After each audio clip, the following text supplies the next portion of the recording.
Kaj imajo skupnega večerna utrujenost, šlavki okrog pasu, prekomerna poraščenost in nočni napadi hladilnika? Ostanite z nama in izvedeli boste danes o nadledvični žlezi.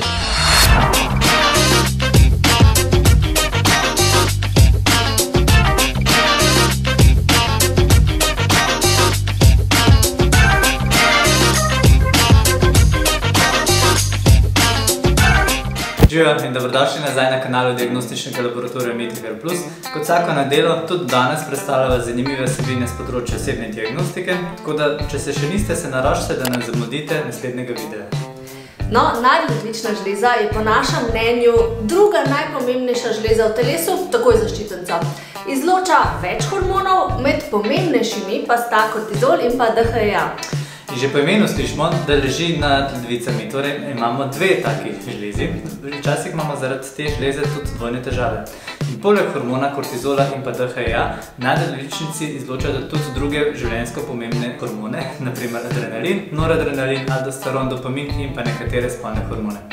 No, nadledvičnica je v preteklosti, se pravi takrat, ko so ljudje živeli še v jamah, delovala zato, da nam je dala tist naval energije oziroma adrenalina, da so se jamski ljudje lahko spopadli s sabljastim tigrom oziroma da so si ujeli mamuta za naroštilj, potem, ko nam je stopil na nogo. Vse veste, da je mamut tako dobil ime, a ne? In danes nadledvično žlezo povezujemo predvsem s stresom. Ampak stres je tukaj mišljen v širšem pomenu. Ne samo takrat, ko vam šef najeda in vam da zadelati več stvari, kakor je napisano v vaši pogodbi, ampak tudi stres je mišljen kot recimo poškodba, bolezen, vnetje telesa in tako naprej. In stres je lahko namreč tudi posledica okoljskih, fizičnih in pa psihičnih dejavnikov. In za nekoga je na primer stres to, da morate priti k nam pa dati kri. No, in ko smo pod stresom, takrat naša nadledvična žleza dela nadure. In to ne plačane.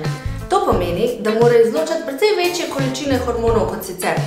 No, pa dajmo zdaj pogledati, katere so glavne naloge te pomembne žleze. Ker je samo delovanje hormonov precej kompleksno, objavljamo v spodnji sliki poenostavljen proces. Kot lahko vidimo, se vse prične v hipotalamusu, ki do hipofize sprosti kortikotropin. Hipofiza nato do korteksa nadledvične žleze sprosti adenokortikotropni hormon ali ACTH, del tega ACTH pa se nato sprosti v kri. ACTH da signal nadledvični žlezi, ki v svoji skorji prične proizvajati kortizol, adrenalin in nekatere druge hormone. Vsi te hormoni se potem sprostijo v kri. Med drugim pospešijo bitje srca, povečajo krvni tlak, upočasnijo prebavo, zelo pa vplivajo tudi na imunski sistem. Pa dajmo zdaj pustiti adrenalin, noradrenalin pa te fore iz urgence in se raje osredotočimo na dva hormona, ki jih testiramo tudi pri nas iz krvi ali pa sline. In to sta kortizol in pa DHEA. No, oba ta dva hormona torej izloča nadledvičnica kot odziv telesa na stres, pri čemer DHEA nekako oblaži te negativne učinke, ki jih ima kortizol na naše telo. Kaj je že DHEA? Dihidroepiandrosteron. Mogoče, da si boste lažje predstavljali, kako izgleda, ko imate visok kortizol. Spomnite se, kdaj ste morali nazadnje pred polnim razredom prebrati svoj domišljijski spis. Imeli ste potne roke, suha usta, tresel se vam je glas, lula ste se tiščali, srce je razbijalo na polno. No, in ko ste na koncu dobili tisto trojko, vam je v bistvu že čisto vseeno, samo da je konc. Če ste se našli v tem opisu, potem ste verjetno imeli takrat visok kortizol.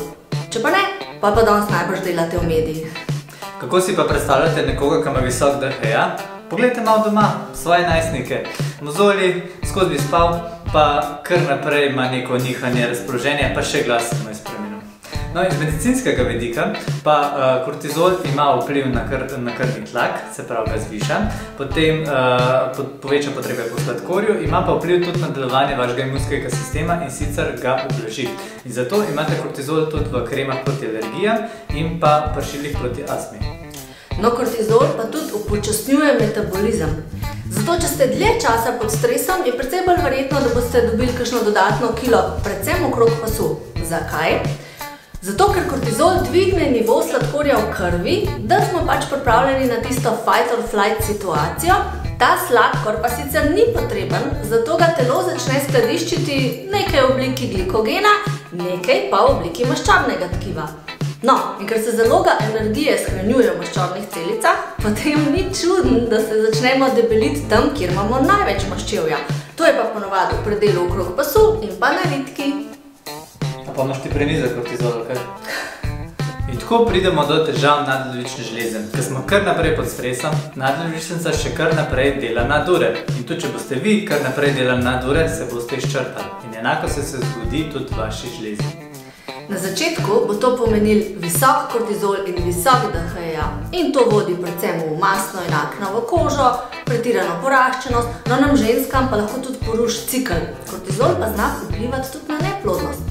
In če se to dolgo časa dogaja in ne prepoznamo tega hormonskega neravnovesja, pridemo do naslednje stopnje. Na dolgi rok nadledvičnica namreč ne more proizvesti dovolj kortizola, zato nam kar naenkrat začne zmanjkovati. In kako to občutimo? Zvečer smo čist brez energije, zato ker kortizol tekom dneva pač pada, ne?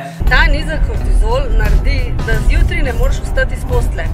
In če zjutraj ne moreš vstati iz postelje, pomeni, da kamorkoli greš, si čist hin. In če si čist hin, ne moreš nič narediti. Za zvečer pa nam nastane čist nič več energije. In pa še po noč ne moramo spati in začnemo napadati hladilnik. Padejo pa tudi ostali hormoni, ki jih izloča nadledvičnica. V prvi vrsti je to DHEA, ki sva rekla, da blaži tiste negativne učinke kortizola, ker pa je manj DHEA-ja, imamo tudi manj materijala za ostale hormone, pri katerih je seveda DHEA osnova za nastanek. In pa tudi sama nadledvičnica začne izločati manj spolnih hormonov. No, kadar avto zmanjka energije, lahko enostavno pač dotočiš gorivo. Če imaš pa nizek kortizol, pa nimaš kaj narediti. V povezavi z nadledvično žlezo imamo pa tudi hormon inzulin, zato ker na dolgi rok povečanje sladkorja v krvi zvišuje tudi inzulin. In zaradi tega postanemo inzulinsko odporni. In veste, kaj to je? To je diabetes tipa 2. Verjetno ste slišali pa tudi že to, da ima kortizol in pa stres vpliv na slabše delovanje ščitnice. Zato, ker se vse hormone lahko predstavljamo kot trinožni stol. In kaj se zgodi, če trinožnemu stolu maknete eno nogo? Padete. Tudi če zvečer ropate hladilnik ali pa imate malo špehca okrog trebuha oziroma ste tik na tem, da šefa pošljete nekam, vseeno je dobro vedeti še tole. Težave nadledvične žleze so podoben kot težave ščitnice da odkriti. In to se lahko naredi iz krvi ali pa sline. Običajno v laboratoriju določamo hormona kortizol in pa DHEA. Pri tem morate vedeti, da je izločanje hormonov odvisno od časa v dnevu, zato bodite pozorni na to, kdaj date kri ali pa pač kdaj date slino.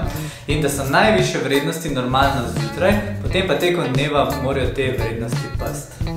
No, naš laboratorij se od drugih razlikuje v tem, da izvajamo celodnevni profil kortizola, torej ta hormon merimo večkrat v dnevu pa merimo tudi hormon DHEA, kar lahko potem zaračunamo razmerja med njima. No, ta razmerja pa so potem zdravniku v pomoč pri oceni delovanja vaše nadledvične žleze. In s pomočjo testiranja kortizola pa lahko odkrijemo tudi Cushingov sindrom, pri katerem imajo pacienti visok kortizol, in pa Addisonov bolezen, pri katerem je kortizol izjemno nizek in ga je potrebno dodajati. Je pa treba vedeti, da sta to resni, ampak redki bolezni.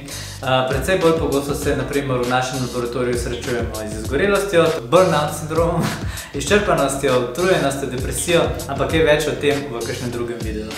No zdaj, ko poleg ščitnice poznate tudi nadledvično žlezo, nama stisnite like, ker sva vas nekaj novega naučila, da vas bova pa lahko še kdaj, se pa tudi naročite na kanal in pa delite ta video z vašim šefom. Midva se zdaj vračamo v laboratorij. Se vidimo naslednjič. Vi pa še naprej skrbite za svoje zdravje. Čau!